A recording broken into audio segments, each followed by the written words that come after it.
Welcome to Impact Wrestling. Now, here's the thing, guys. This was highly anticipated, wondering where they were going to go. Now, I did see the Wrestling Inc. podcast, and I heard the rumors of what was stated. Now, I don't know if it's true or not. It's a very good possibility it is, but I don't think it is. Just in case anybody was wondering about if they heard the rumors that this is a one-off. I did hear the rumor. I looked at the Wrestling Inc. podcast that had Matt Morgan on it with Raj Giri, and Matt was freaking pissed off at Raj. Not because of him reporting it, but because of another wrestler doing a rumor about this being a one-off. I'm telling you right now, whether this is a one-off or not does not matter. It doesn't. It is obvious that AEW is backing this.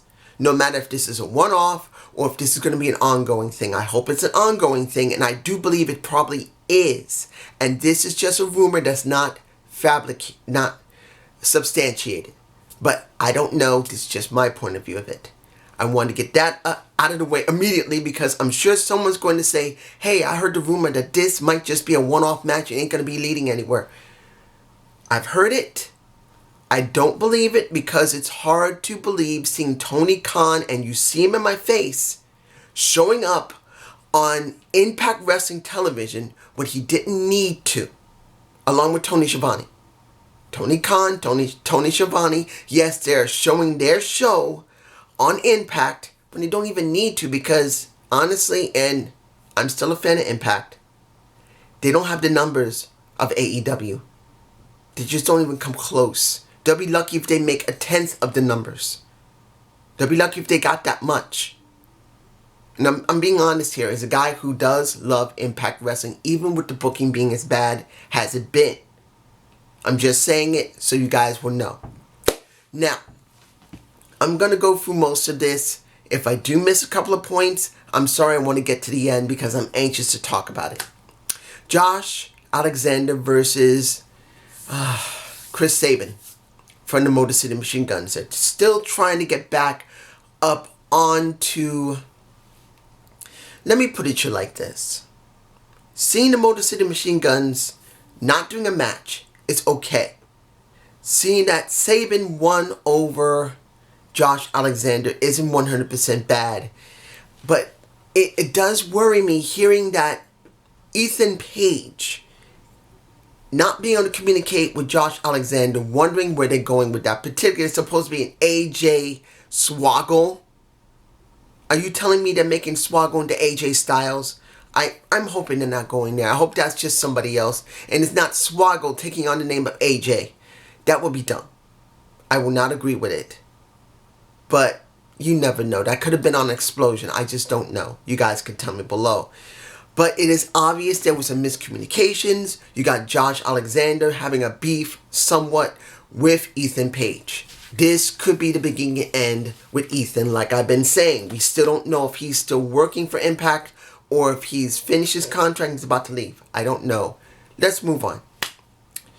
We had Brian Myers. You know why I'm botching? It wasn't the fact that Brian Myers versus GP... I think the reason I'm botching is because of the Twitch stream. By the time that came out, it was about 30K. 30,000 people was watching the trips. I have never seen the Twitch stream that high for Impact. I mean, I've seen it for individual streamers once in a while. But seeing Impact have numbers beyond 12 to 15K, that was a bit of a shocker. I knew people were going to come, but like I said, I was not expecting it to be...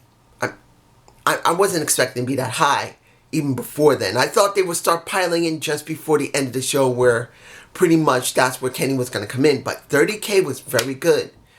But what was irking me, I guess, when it came to Brian Myers and TJP was the Twitch stream. And seeing how a lot of people wanted to be really attitude-y. Really. There's a lot of people saying WWE rules, or this is WWE. And look, guys, we don't lie about what's going on with Impact Wrestling. A lot of their booking is very similar to WWE in some ways, but they are booking better than WWE. Let's be honest here. As much as I don't agree with their booking, they are booking better than they are in WWE. Taking away from Sasha, Bayley, you got the Usos and Roman Reigns because that's what's coming. Oh, and Sheamus as well as Drew McIntyre. I may not be watching, but I do know. That's it for the entire show. So seeing that did get me a bit upset. And that's the reason why I was botching. Because it was kind of hard to focus.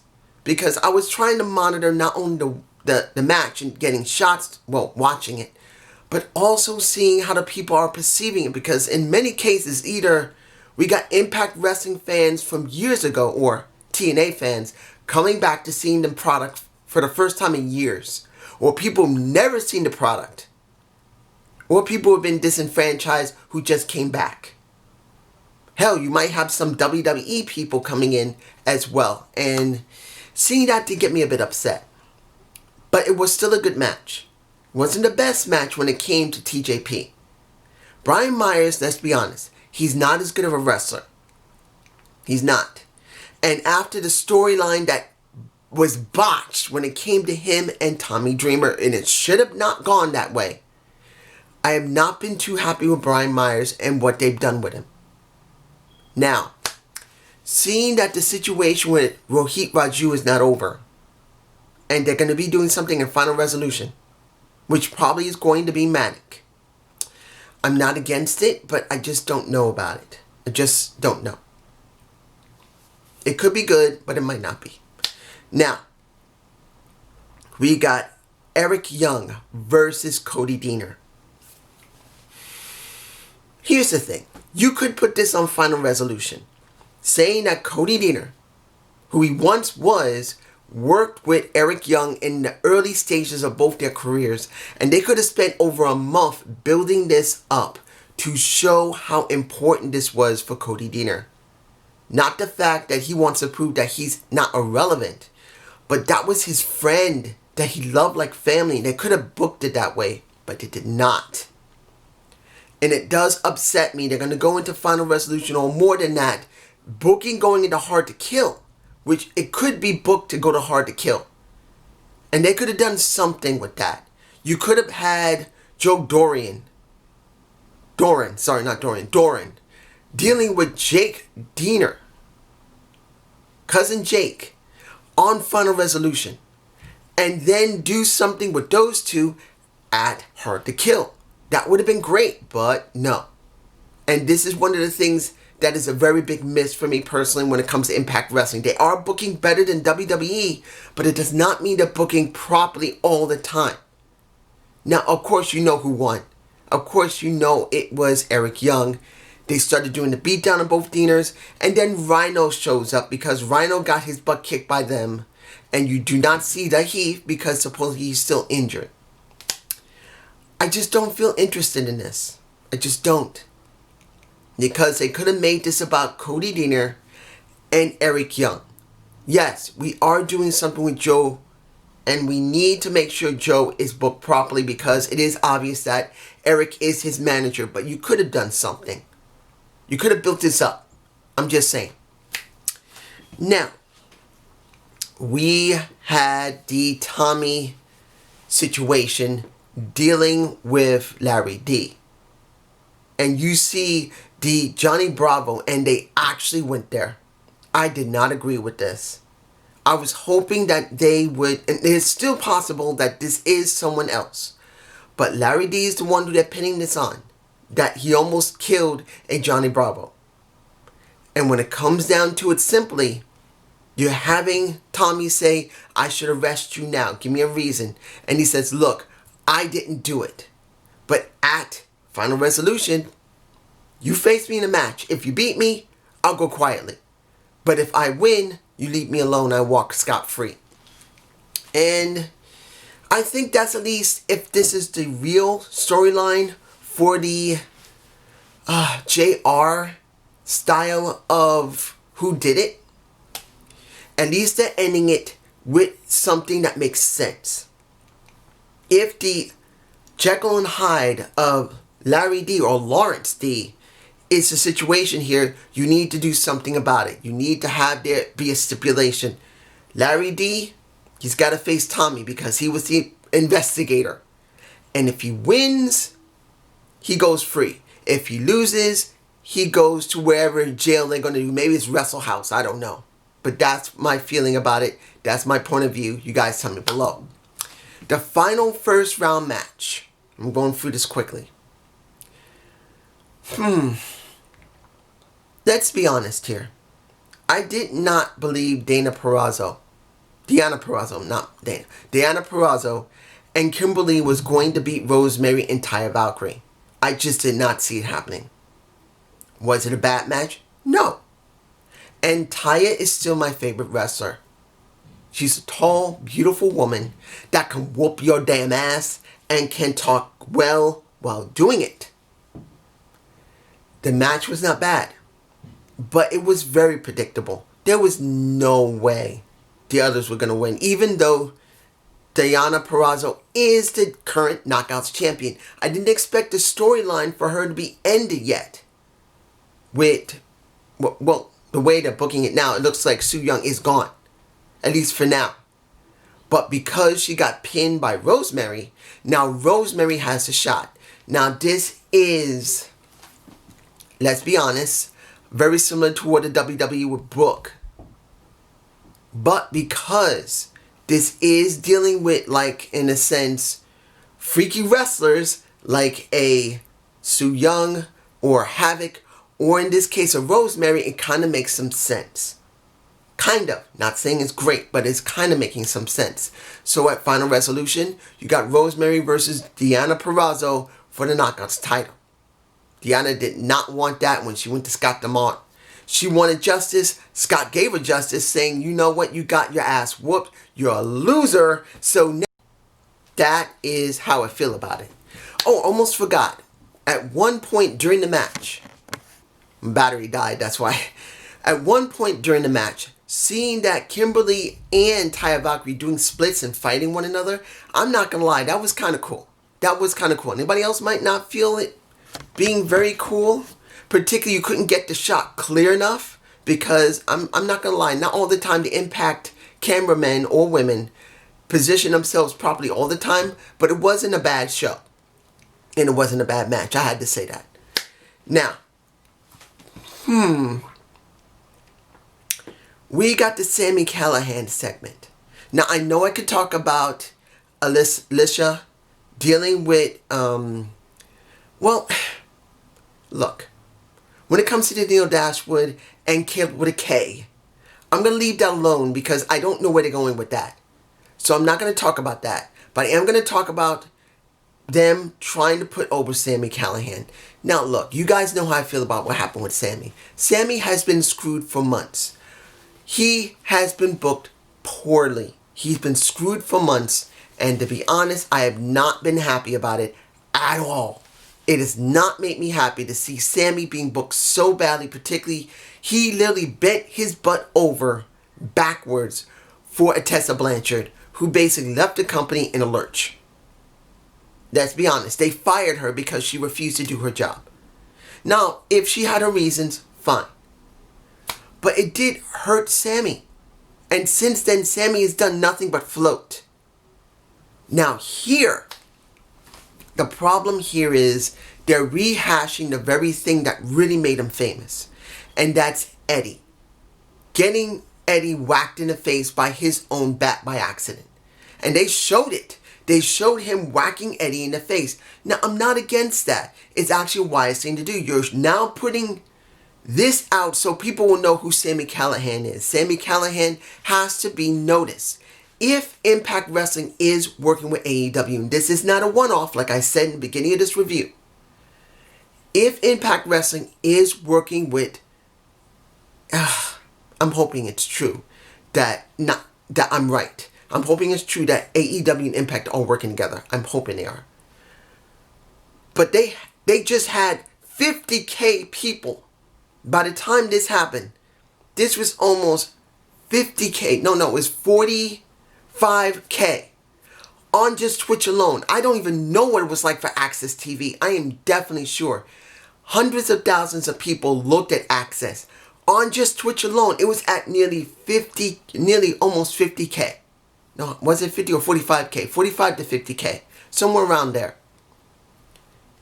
And it was good to see that they're trying to sponsor him.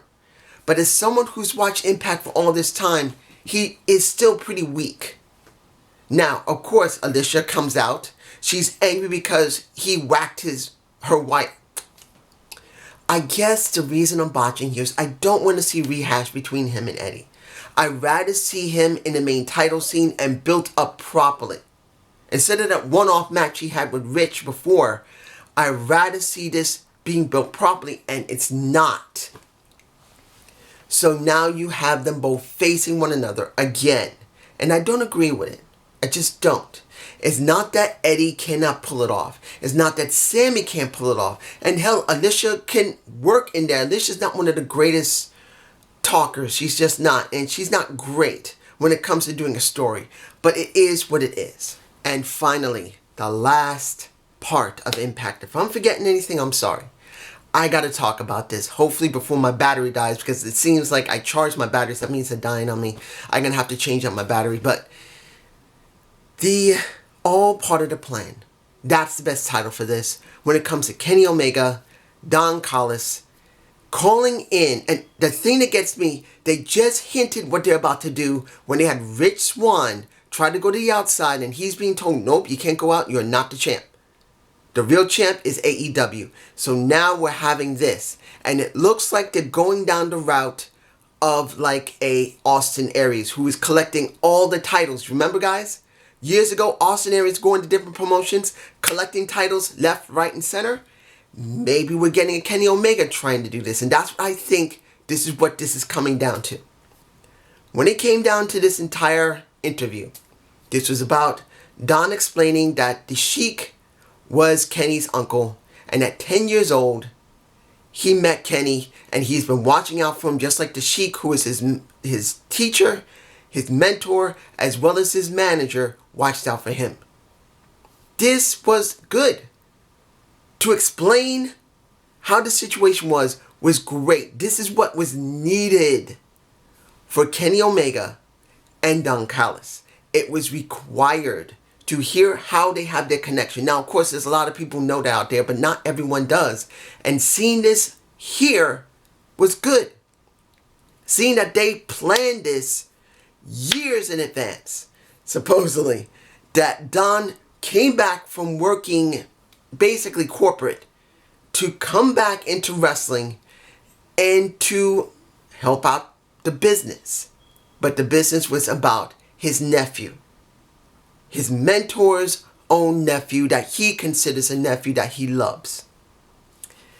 And the thing that got me, I did like, was that he changed the faceplate right there on screen.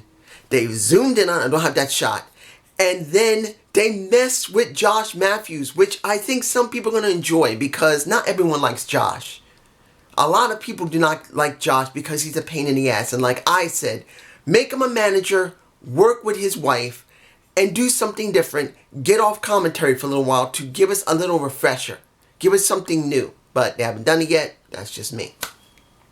But he's saying he knows Moxley. They both worked in Tough Enough. They both were in Tough Enough. And you can see how they tried to tie things in. They tried to tie how Josh Matthews deals with this situation that he's in. Because I'm sure if they do this right, you're going to see Josh Matthews on AEW talking to Moxley.